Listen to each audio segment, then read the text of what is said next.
Êxodo 33, 1 a 16. Assim nos diz a palavra do Senhor.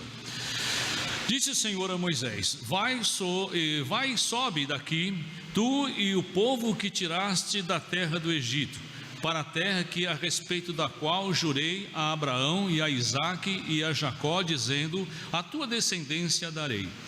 Enviarei o anjo diante de ti, lançarei fora os cananeus, os amorreus, os heteus, os ferezeus, os heveus, os jebuseus. Sobe para uma terra que mana leite e mel. Eu não subirei no meio de ti, porque és povo de dura cerviz, para que não te consuma eu no caminho. Ouvindo o povo estas más notícias, pôs-se a prantear, e nenhum deles se vestiu com os seus atavios, porquanto o Senhor tinha dito a Moisés: dize aos filhos de Israel: és povo de dura cerviz.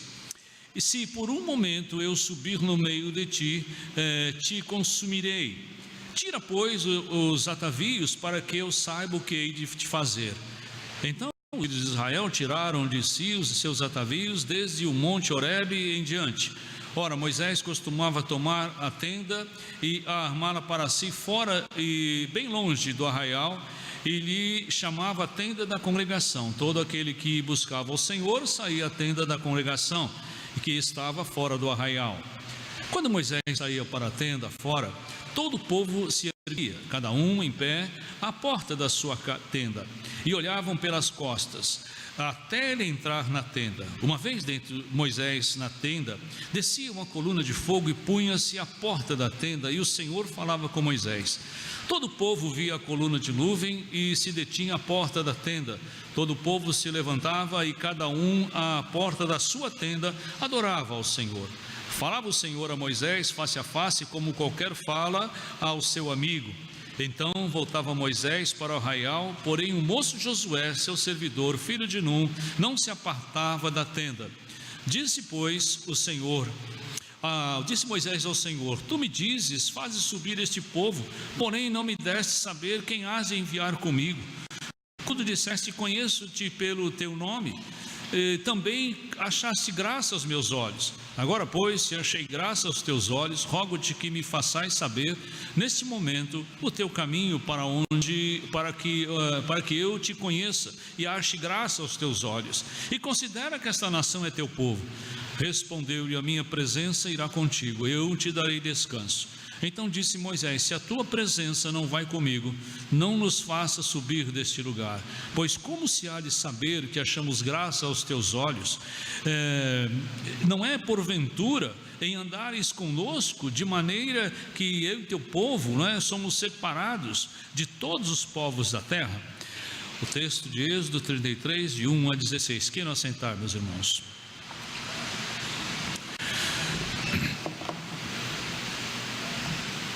Meus amados, eu reputo esse texto de Êxodo 33 como uma das passagens mais íntimas que você tem na Bíblia, a respeito de Deus falando com o homem, de um homem falando com Deus. Eu dificilmente deixo de me emocionar quando eu leio esse texto e penso naquela oportunidade que Moisés tinha de conversar com Deus como um amigo, como Deus mesmo diz: olha, Deus fala com Moisés como se fala com um amigo, E esse texto é muito precioso por isso. Meus amados, quando nós estamos diante de uma mocidade, tão bonita, tão pujante como nós temos, quando nós vemos os moços, nossas igrejas, como nós vimos ontem aqui, nós ficamos a pensar, na geração tão difícil com a qual eles estão convivendo. Como é difícil ser jovem em nossos dias. Nunca foi fácil, Nós temos experiência da nossa juventude, mas nesses dias especialmente não tem sido nada fácil para essa geração. Nós estamos observando a necessidade deste mundo, e é fácil você ver isso. Se você é um moço crente, se você ama Jesus, se você anda com Jesus, facilmente você percebe na sua casa necessidades de transformações. Você percebe no seu trabalho, na faculdade, com os amigos. Você está simplesmente constatando isso a cada dia. Eu acredito que nenhuma pessoa que conheça a Bíblia, moço conheça a Bíblia, acredite que está tudo bem, com seus amigos, com seus parentes.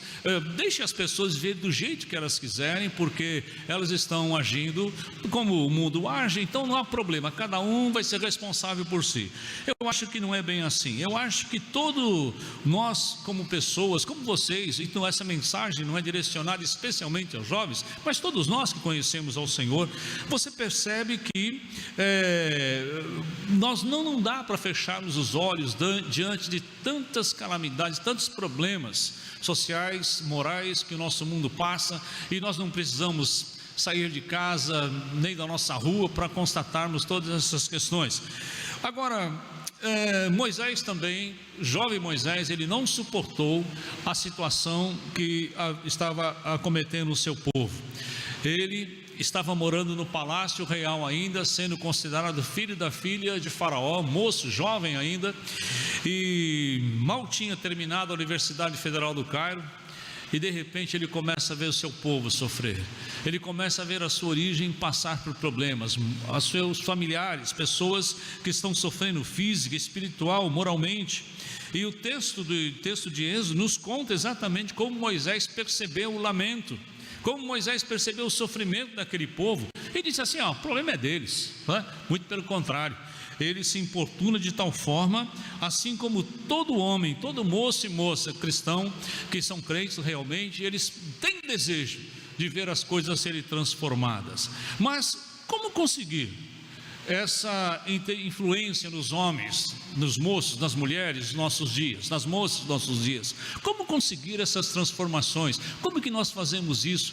Ontem uma das perguntas que nos fizeram aqui na mesa redonda é que por que os presbiterianos não têm tanta vontade de evangelizar? E nós corrigimos isso. Não se trata disso não, se trata que às vezes as pessoas não sabem o que fazer. Elas acham que evangelizar é você convencer uma pessoa do seu pecado e fazê-la na hora aceitar a Jesus como Salvador. Se ela não manifestar sua decisão pessoal por Jesus, você é um evangelista fracassado. Foi assim que muitas de nossas gerações aprenderam, e nós percebemos, nós mostramos que a igreja presbiteriana evangeliza. É verdade que nós não temos alguns ímpetos como poderíamos ter, seria melhor, mas nós temos um evangelismo por afinidade, por associação, por amizade, e isso tem sido muito eficaz em nosso meio. E eu incentivei essas pessoas a aproveitarem os amigos, as pessoas as quais Deus tem colocado ao seu redor. Logicamente existem trabalhos específicos evangelísticos que precisam ser feitos, mas Moisés, ele está ali então diante de um dilema: como convencer aquelas pessoas para sair dali? Como convencer aqueles homens, aquelas mulheres, há 400 anos acostumados àquela vida de escravidão e achando que estava tudo bem? Como acostumar, como convencer aquelas pessoas? Da mesma sorte, meus irmãos, é exatamente isso que acontece, não é? Como é que a gente faz isso? Como é que a gente faz isso com pessoas que estão felizes do jeito que estão? Vivem à mercê dos seus pecados, à mercê dos seus vícios, das suas falcatruas, dos problemas da vida, e acham que está tudo bem. Como a gente faz para convencê-los? Meus amados, foi por isso que Jesus nos garantiu que o Espírito Santo seria aquele que nos auxiliaria quando nós estamos testemunhando a alguém, porque ele convenceria o mundo do pecado, do juízo e da justiça. Então nós poderíamos contar com o auxílio do Espírito Santo quando Deus nos levar a compartilhar a sua graça com uma pessoa. É exatamente sobre este assunto, meus irmãos, tão íntimo das Escrituras, que eu gostaria de mostrar a vocês que Moisés foi um homem escolhido por Deus para transformar a sua geração de uma forma especial. Quando você pensa o que era o povo de Israel naqueles dias, você pensa que aquele aglomerado de gente seria transformado em uma nação. Era o que Moisés tinha que fazer. Ele teria que transformar aquela geração de escravos, de fabricantes de tijolos, em pessoas que tivessem livre iniciativa para o trabalho, para viver em liberdade.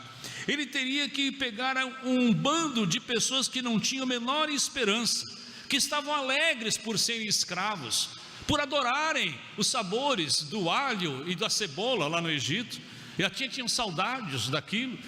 Ele tinha que transformar aquelas pessoas, mudar o paladar daquelas pessoas para uma terra que apreciasse o mel e o leite, leite e mel. Que diferença de alho e cebola, não é? Mas leite e mel, como transformar essas pessoas? Você percebe que era uma transformação tremenda que ele teria que fazer. E ele, como você pode imaginar, ele sentia-se totalmente incapaz para isso. Como transformar aquela geração de pessoas que não tinha a menor esperança, desesperados, mas não tinha esperança, em um povo detentor da mais nobre esperança que você possa imaginar, a esperança de uma terra, a esperança de um reino, a esperança de um Messias. Meus irmãos, é assim que Deus trabalha. Se você olhar, não vai olhar agora, mas no capítulo 32, você vai ver que esses versículos do capítulo 33, sucede um momento muito crítico na vida de Israel.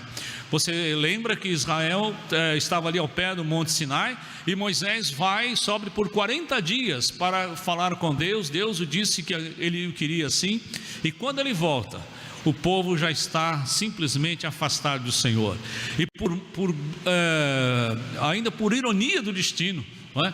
Ele tem um irmão, Arão, que ficou lá com o povo, mas a semelhança de muitos pastores, não é?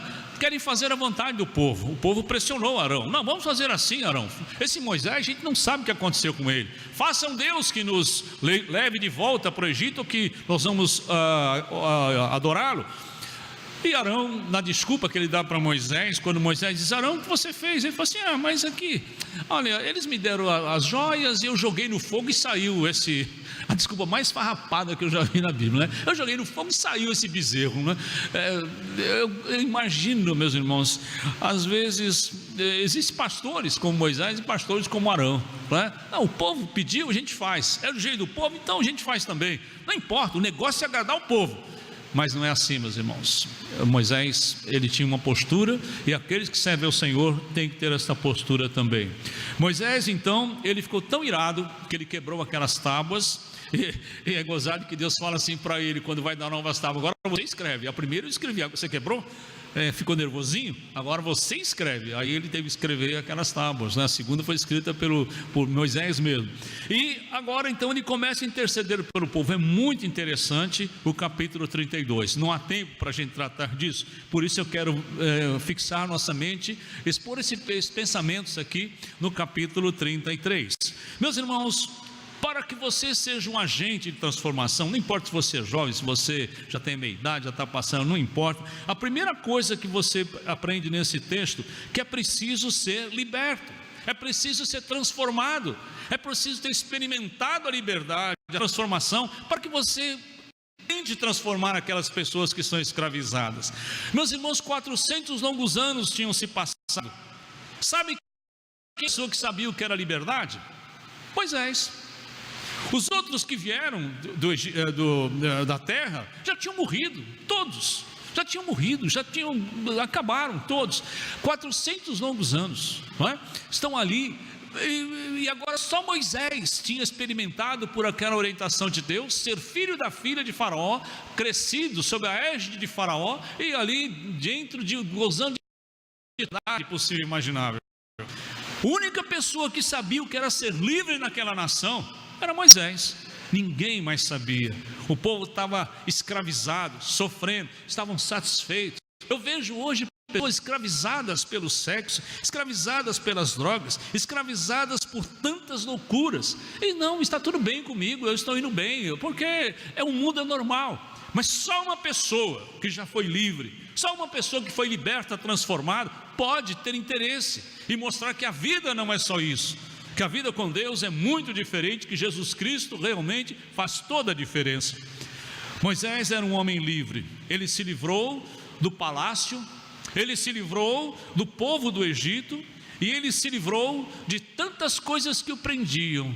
O Hebreus nos conta que ele rejeitou ser chamado filho da filha de Faraó para sofrer as dores do seu povo.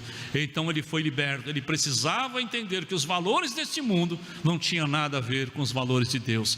Se nós queremos ser agente de transformação, você moço, é preciso ter esta concepção, não é, de liberdade. Se você já experimentou a salvação que é em Cristo Jesus, se você tem sua vida transformada, você pode ser um agente de transformação.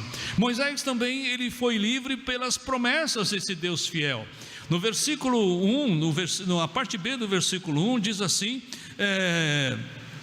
porque eu prometi, eu jurei a Abraão e falei a Jacó, dizendo, essa descendência darei esta terra. Então ele se firma naquelas promessas, ali a promessa do Senhor o liberta, ele crê naquelas verdades. Ele não sabe como vai acontecer, ele não tem a menor ideia do que ele vai passar, mas ele crê naquela visão, ele crê naquelas promessas e ele caminha naquela direção. Você percebe que Moisés não somente ele creu nessas promessas feitas aos patriarcas, mas ele assume para si aquela promessa, aquele momento de vida, e ele era livre também das opressões dos inimigos. Verso 2, o Senhor alista aqui uma relação de eus aqui, né? Enviarei diante de você, lançarei fora os cananeus, os amorreus, os heteus, os ferezeus, os heveus, os jebuseus, todos esses eus. Mas o pior eu, que era inimigo de Moisés, não eram os outros eus, mas era o eu próprio de Moisés. Meus irmãos, nosso pior inimigo não estão fora de nós, não, estão dentro de nós, estão dentro da nossa humanidade que é caída, da nossa depravação, da nossa falta de entendimento da palavra de Deus. E o pior inimigo que Moisés vai enfrentar é o seu próprio coração, assim como eu e você enfrenta. E é preciso ter coragem para romper com isso. É fácil a gente querer se ver livre dos inimigos físicos fora de nós, mas quando eu penso no meu orgulho, na minha vaidade, no meu pecado particular, no meu pecado exposto, eu tenho muita dificuldade às vezes de assumir isso, e eu preciso ter coragem para romper com estas coisas, assim como Moisés fez. Então, meus irmãos, Moisés, ele era um agente de transformação por experimentar esta liberdade, por experimentar esta transformação de vida. Em segundo lugar, para ser um agente de transformação, Moisés precisou ser consciente das terríveis consequências do pecado. E é isso que Deus pede para mim e para você. Se nós não estamos cientes de que o pecado traz terríveis consequências para toda a humanidade, nós, por que mudar as coisas? Parece que está tudo bem, não é? Você nota então nos versículos 3 a 6 que Deus falou para Moisés: sobe para uma terra que manda leite e mel, eu não subirei no meio de ti, porque és povo de dura serviço, e para que não te consuma. Ouvindo estas más notícias, normalmente nós ouvimos boas notícias, não é? Vai, não é? Eu vou te dar uma terra, isso é uma boa notícia, não é verdade? Que coisa boa, Deus vai nos dar a terra finalmente. Mas aí vem, eu não vou no meio de vocês. Sabe por quê? Deus falou: se eu for com vocês, a melhor coisa que pode acontecer com você é eu não caminhar com você, porque senão eu vou consumir vocês.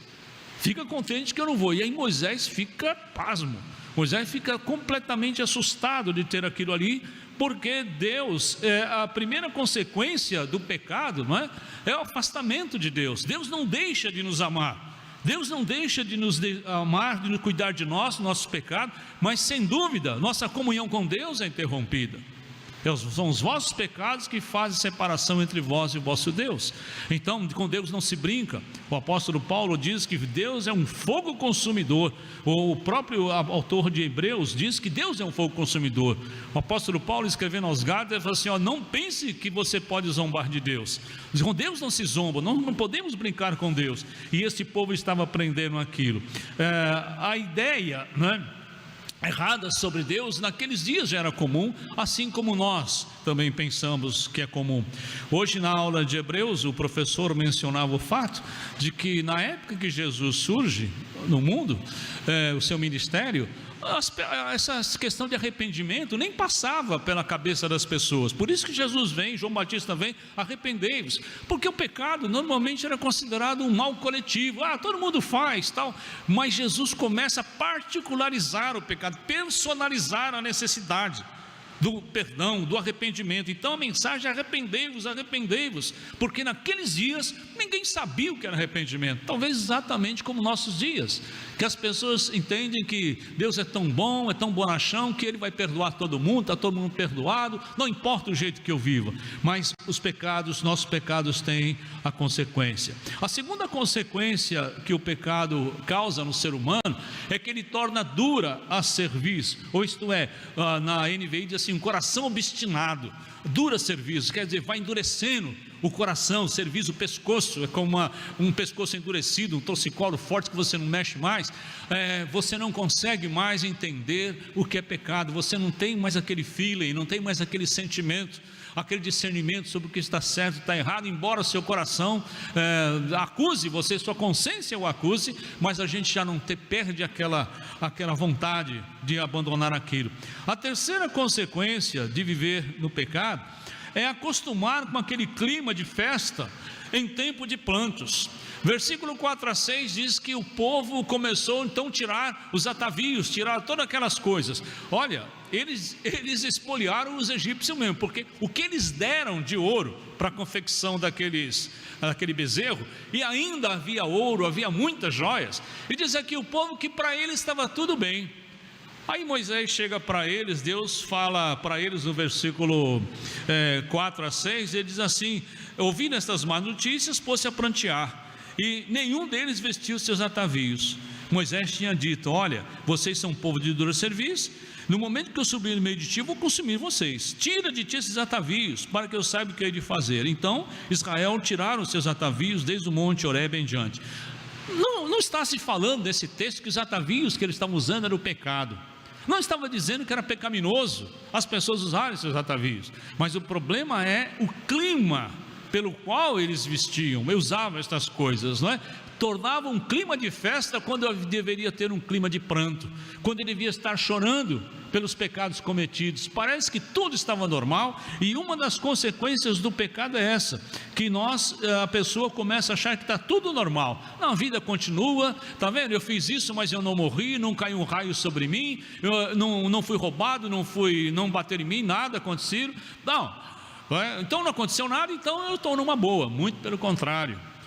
Pode ser uma má notícia saber que nós estamos andando sem a percepção de que os pecados vão ser cobrados, estão sendo cobrados por Deus. Como então tratar o pecado? Deus diz que um sincero arrependimento passa por uma transformação. Aquele deixar os atavios não significa que o pecado estava perdoado, mas simbolizava a eles um arrependimento. Era a mesma coisa quando mais para frente você vai ver que os judeus rasgavam suas vestes em momento de arrependimento, jogavam cinzas na cabeça, e aqui então naquele instante eles estão tirando, né, seus atavios, mostrando aquela aparência física de arrependimento, não somente no coração. Tem muita gente que arrepende só no seu coração, mas a sua vida continua a mesma tragédia. Não, estou arrependido, mas continuo xingando, estou arrependido, mas continuo ameaçando, estou arrependido, mas continuo brigando, estou arrependido, mas sabe, o arrependimento é uma coisa muito íntima, mas a manifestação do arrependimento, ela tem que ser externa, ela tem que ser visível, ela tem que ser clara às pessoas que convivem com aquela pessoa. Mas, meus amados, esse arrependimento, esse sincero arrependimento, nos mostra que é necessário, o versículo 6, uma amputação radical, não é? Lembra quando Jesus disse: se tua mão direita, se tua mão te escandaliza, corte, se teu pé, se teu olho. Jesus não estava querendo uma geração de mutilados, um povo mutilado, mas o que ele estava dizendo é que o pecado é tão sério, que se aquilo não for amputado radicalmente, as coisas não melhoram.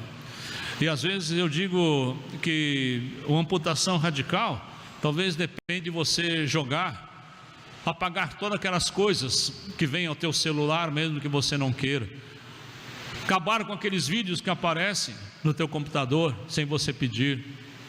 Se você pedir é pior ainda, mas é preciso. Sabe aquela chave daquele apartamento, daquela mulher que você tem ou que você tinha? É necessário jogar fora, é necessário uma amputação radical, é necessário tomarmos uma atitude correta naquelas coisas, aquele desfalque, aquele roubo, aquela mentira, acabar com isso, sermos radicais nisso. É que através de tirar os atavios, o Senhor estava ilustrando a manifestação de um arrependimento. Então, se você quer ser um agente de transformação, assim como o jovem Moisés, esse é o caminho que o Senhor nos diz. Mas há mais uma terceira coisa que você percebe nesse texto. Para ser um agente de transformação é preciso ter um desejo sincero de andar com Ele. É preciso ter um desejo sincero de andar com aquele que nos motiva a esta libertação. Versículos 7 a 10 nos diz: Moisés costumava tomar a tenda e armá-la para si fora de longe do arraial, e ele chamava a tenda da congregação. Todo aquele que buscava o Senhor saía à tenda da congregação que estava fora do arraial. Quando Moisés saía para a tenda fora, todo o povo se erguia, cada um ao pé da porta da sua tenda, e olhavam pelas costas até entrar na tenda. Uma vez dentro, Moisés da tenda descia a coluna de nuvem e punha-se à porta da tenda. O Senhor falava com Moisés. Todo o povo via a coluna de nuvem e se detinha à porta da tenda. Todo o povo se levantava, cada um à porta da sua tenda, e adorava ao Senhor. Bem, é preciso ter um sincero desejo de buscar ao Senhor. Naquele tempo ainda não havia sido construído o tabernáculo. Naquele tempo ainda Deus, você vai ver que o tabernáculo vai ser orientado só no capítulo 25, 26, 27, 8, e a construção se dá no capítulo 30, tal, ali, não é? O tabernáculo. Mas Moisés, ele não perdia tempo. Ele percebia que dentro da sua casa, da sua tenda, não dava para ter aquele momento de comunhão com Deus. Então ele arma uma tenda fora do arraial. E era uma tenda muito simples, iguais às quais eles habitavam, mas tinha uma diferença profunda. A diferença era tão grande que o povo, quando percebia Moisés passando por aquele caminho, diz o texto, que eles saíam de casa, cada um na porta da sua tenda, e ficavam vendo Moisés caminhar até a tenda. E diz que eles só paravam de olhar quando Moisés sumia dentro da tenda. Que coisa impressionante é isso, meus irmãos. O que esse texto está nos dizendo? Moisés não criou essa tenda só para ele, porque o texto diz que todos aqueles que queriam buscar ao Senhor iam até essa tenda também. Era um livre acesso, ninguém era proibido de entrar nessa tenda. Não é como o tabernáculo, que o sumo sacerdote, todas aquelas leis cerimoniais limitavam o acesso público. Mas aqui não, era uma tenda comum, e as pessoas iam até aquela tenda. Mas era interessante, quando Moisés ia, você percebe claramente aqui duas maneiras de buscar ao Senhor. E como agente de libertação, nós temos que ter essas duas sempre prontas, sempre engatilhadas na nossa vida. A primeira coisa é aquela fome que você sente por Deus, aquela fome particular do Senhor. Você já sentiu fome por Deus? Você já sentiu vontade de estar na presença do Senhor?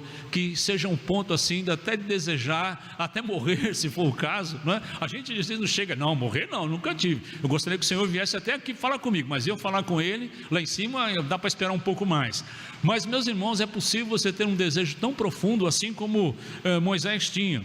E aqui essa fome, ela se transforma em particular a ponto de Moisés proporcionar a ele e ao povo um local de encontro, de oração, um local onde ele não está dizendo que Deus não cuidava da tenda. Deus não, das tendas do povo, ele não estava dizendo que Deus só queria ser adorado ali, mas ele disse que aquele local era o local próprio. Por isso que nós temos costume de nos reunir num templo, não é verdade? Nós sabemos que esse templo não é a igreja é todos vocês, são vocês, e quando nós saímos daqui, fica o templo, um local agradável, que nós chegamos aqui cada semana e outros dias para adorar ao Senhor. Não é um lugar sagrado, mas nós entendemos que temos que ter toda a reverência quando aqui adentramos, toda a reverência quando aqui estamos, porque é um momento onde nos encontramos mentalmente com o Senhor de uma forma coletiva, e o Senhor na igreja vê isso. Bem, Moisés ia até lá, e Moisés então ele influenciava o povo à adoração. Quando Moisés passava naquela rua, as pessoas começavam, olha, Moisés está indo, às vezes eu fico pensando, o que os nossos amigos, quando nós falamos que vamos para a igreja, domingo de manhã, domingo à noite, nossos vizinhos, nossos parentes pensam, não é? Será que eles olham para nós, nos chamam de loucos, ou, que nada, vou ficar dormindo, esse cara é fanático?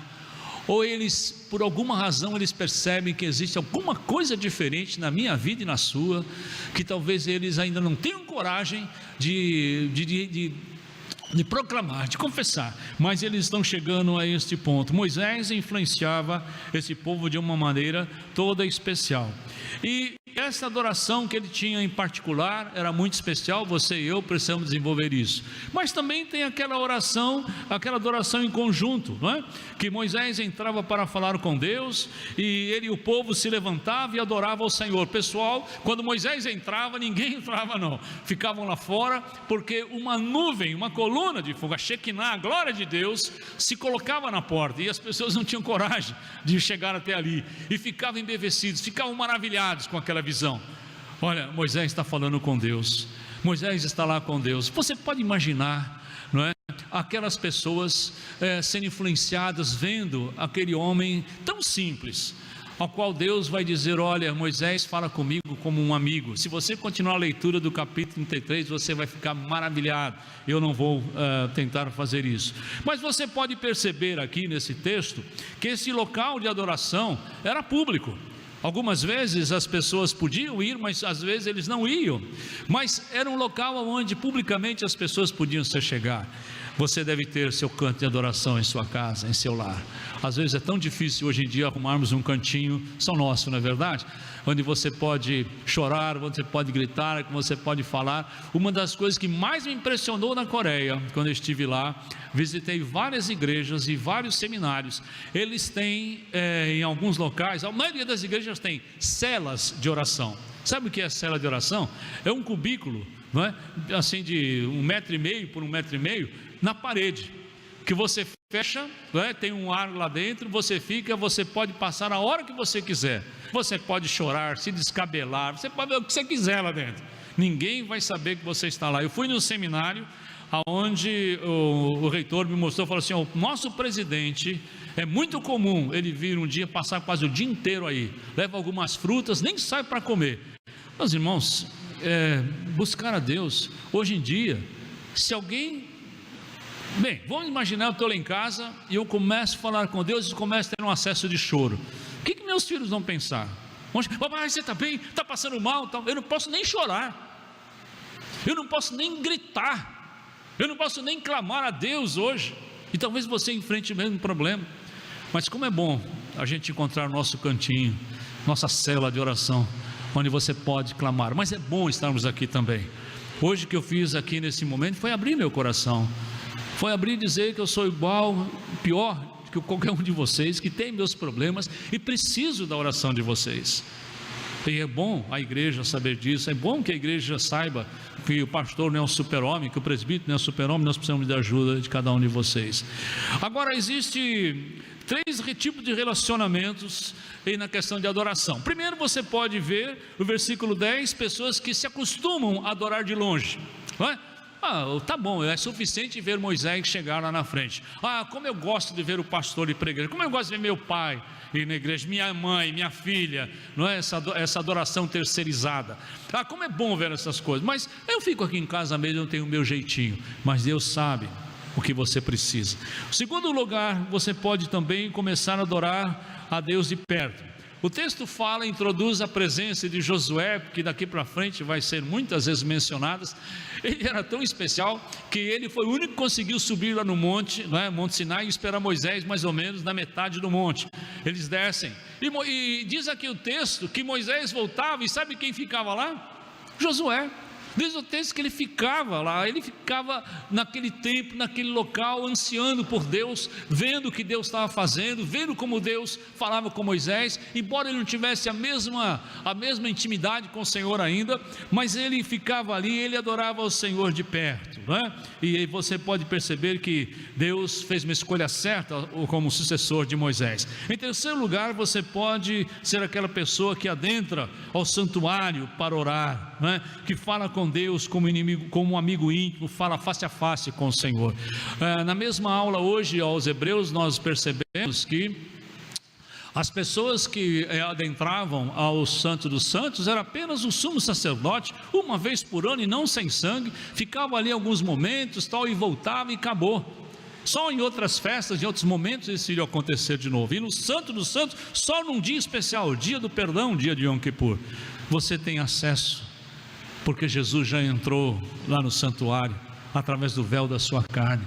Ele já entrou no santuário e você pode entrar a qualquer instante na presença de Deus.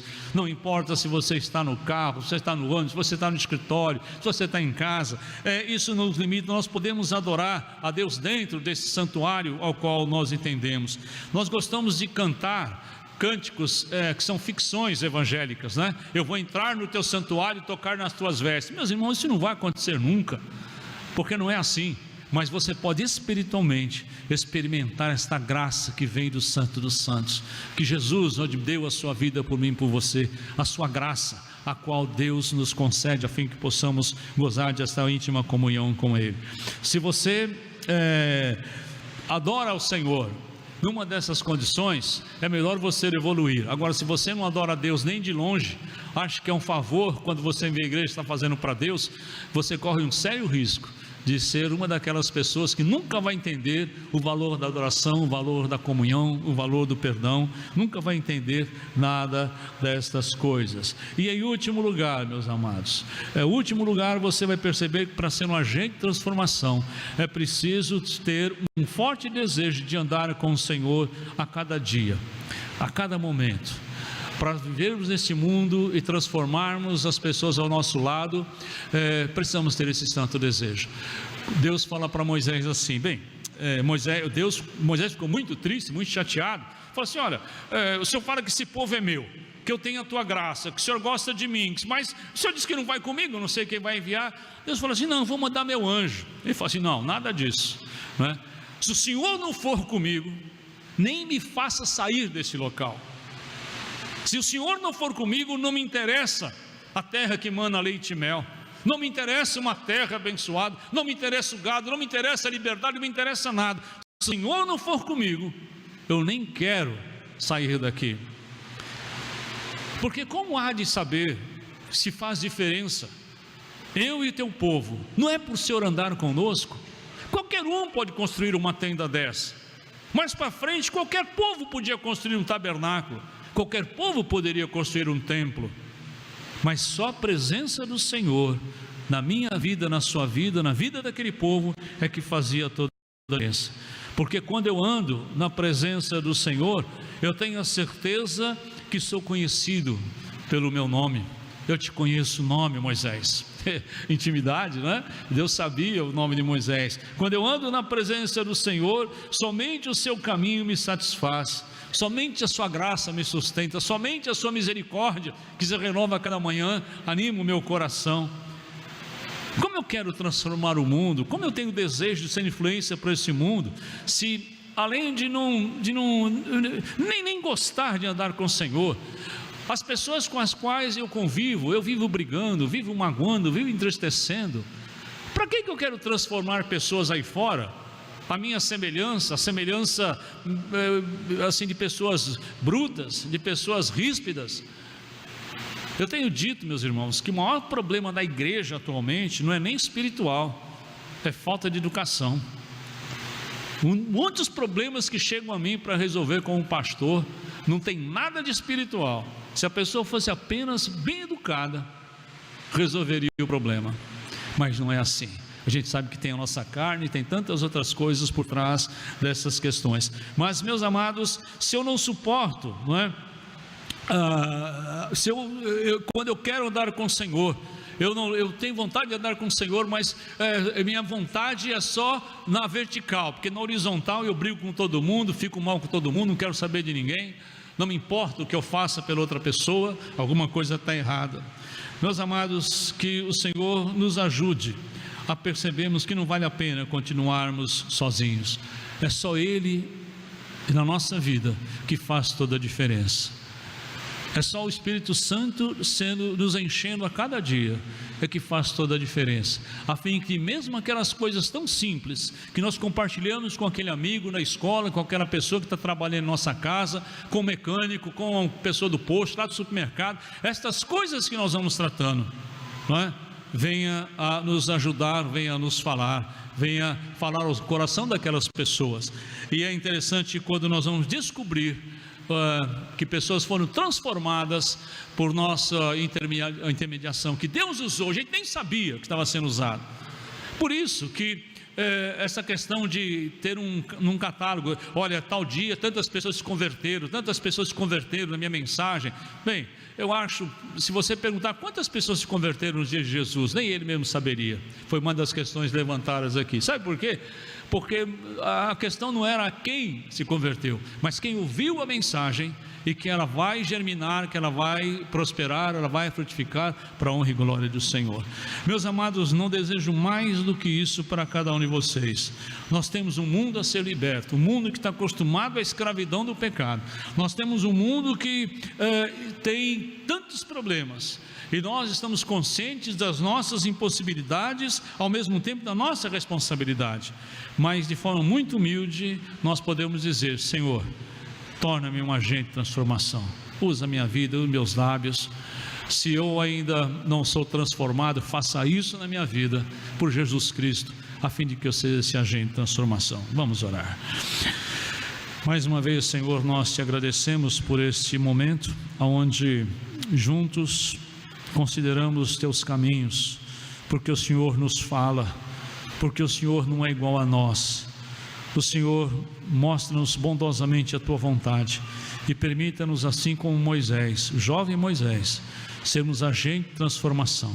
Tem misericórdia da nossa nação, tem misericórdia do nosso estado, da nossa cidade, do nosso bairro, da nossa rua, da nossa casa, nossos amigos, colegas, companheiros de trabalho, e ajuda-nos, ó Pai, que amanhã, quando encontrarmos estas pessoas, a partir desta noite, eles percebam que nós voltamos da tua casa, que nós voltamos daquele momento de adoração, e que um dia eles manifestem o mesmo desejo de conhecer aquele a quem amamos, a quem servimos. Que Jesus Cristo use nossas vidas para louvor e honra da sua glória. Em nome de Jesus oramos. Amém, Senhor. Amém. Meus irmãos, nós queremos entoar